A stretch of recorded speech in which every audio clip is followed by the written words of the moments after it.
నంద్యాల జిల్లా ఆళ్లగడ్డ నియోజకవర్గం అహోబిలంలో శ్రీ లక్ష్మీ నరసింహస్వామి బ్రహ్మోత్సవాల్లో భాగంగా శ్రీ లక్ష్మీ నరసింహస్వామి కళ్యాణం అంగరంగ వైభవంగా జరిగింది. అహోబిలం మఠపీఠాధిపతి శ్రీమన్ శటగోప యతేంద్ర మహాదేశికన్ ఆధ్వర్యంలో కళ్యాణం నిర్వహించారు. ఎగువ దిగువ అహోబిలంలో శ్రీ లక్ష్మీ నరసింహస్వామి గజవాహనం పొన్న చెట్టుపై ప్రహ్లాదవరుడు దర్శనమిచ్చారు. ఉత్సవ మూర్తులైన ప్రహ్లాద, శ్రీదేవి, భూదేవి అమ్మవార్లను ప్రత్యేకంగా అలంకరించి పొన్న చెట్టుపై గజవాహనంపై ఆలయ మాడవీధులలో విహరించారు. టీడీపీ ఎమ్మెల్యే భూమా అఖిలప్రియ కుటుంబ సభ్యులు పట్టు వస్త్రాలు సమర్పించారు. స్వామి ఉత్సవ మూర్తులకు అభిషేకం నిర్వహించారు. ఈ సందర్భంగా Shri Ahobila Lakshmi Narasimhaswamy Devasthanam operational development adviser doctor Sairaj Santosh మీడియాతో మాట్లాడుతూ దాదాపుగా 50,000 మంది భక్తులు స్వామివారి కళ్యాణానికి వచ్చారని తెలిపారు. స్వామివారు ఉగ్రరూపం విడిచి శాంత స్వరూపులై శ్రీ లక్ష్మీ అమ్మవారికి దర్శనమిచ్చి కళ్యాణం చేసుకుంటారన్నారు.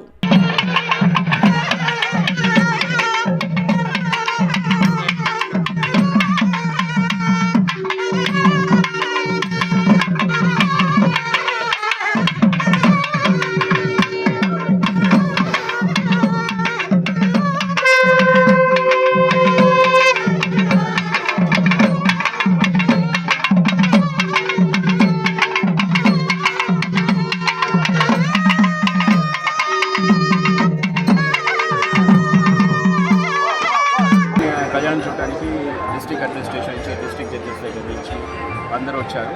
సో ప్రత్యేకంగా ఎండ ఎంత ఉన్నా కూడా జనాలందరూ భక్తి శ్రద్ధలతో దాదాపు 50,000 మంది ఇక్కడికి వచ్చారు. చాలా బ్రహ్మాండంగా స్వామి యొక్క కళ్యాణం వైభవంగా జరుగుతుంది. సో ఈ సందర్భంగా రాష్ట్ర ప్రజానికానికి అందరికీ లక్ష్మీనరసింహస్వామి దేవస్థానం తరఫున అందరికీ ఆశీస్సులు ఉండాలని చెప్పేసి అందరూ సుఖశాంతులతో వర్ధిల్లాలని చెప్పేసి మేమందరం ప్రార్థన లోకా సంస్థ